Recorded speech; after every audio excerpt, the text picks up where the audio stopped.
নমস্কাৰ প্ৰিয় দৰ্শকসকল আপোনালোকে চাবলৈ আৰম্ভ কৰিছে আসাম লাইভ 7 আৰু এটা যোগাত্মক সংবাদৰ হৈতে আপোনালোকৰ সন্মুখত মই বিকাশ প্ৰিয় দৰ্শকসকল যি সময়ত আমি যথেমথে বনানি ধ্বংস কৰিছো সেই সময়ত ডিগবৈ আইঅচি আৰু প্ৰদূষণ নিয়ন্ত্ৰণ বোৰ্ডে গ্ৰহণ কৰিছে এক প্ৰশংসনীয় পদক্ষেপ দুয়োটা প্ৰতিষ্ঠানে উমৈহতীয়াভাৱে ৰোপণ কৰিছে গছপুলি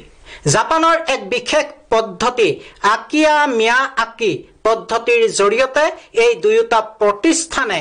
1,11,111টা গছপুলি ৰোপণ কৰিছে আৰু যি আমাৰ সমাজখনৰ বাবে আমাৰ পৃথিৱীখনৰ বাবে বহন কৰিছে এক যোগাত্মক বাৰ্তা চাও আহক আমাৰ এই বিশেষ সংবাদ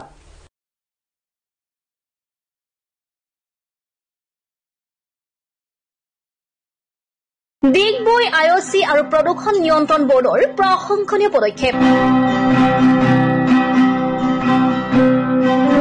ডিগবৈ আইঅচি আৰু প্ৰদূষণ নিয়ন্ত্ৰণ বোৰ্ডৰ যুটীয়া প্ৰচেষ্টাত গছ পুলি ৰোপণ